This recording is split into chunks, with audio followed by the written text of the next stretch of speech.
এই গ্রামের সকল মুরব্বিয়ান যারা যেখানে আছেন দলমত নির্বিশেষে সবার দোয়া এবং দোয়া চাই। দলমত নির্বিশেষে আমার মা বোনদের কাছে আমাদের সালাম পৌঁছে দেওয়ার জন্য অনুরোধ করতে।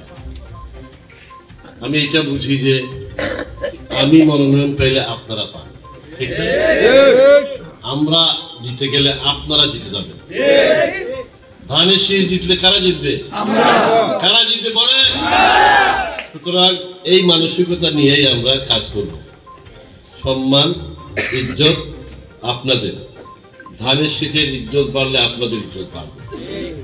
আমি এটা আপনাদেরকে বলতে পারি, আমাকে আপনারা চিনেন, দীর্ঘদিন ধরে চিনেন।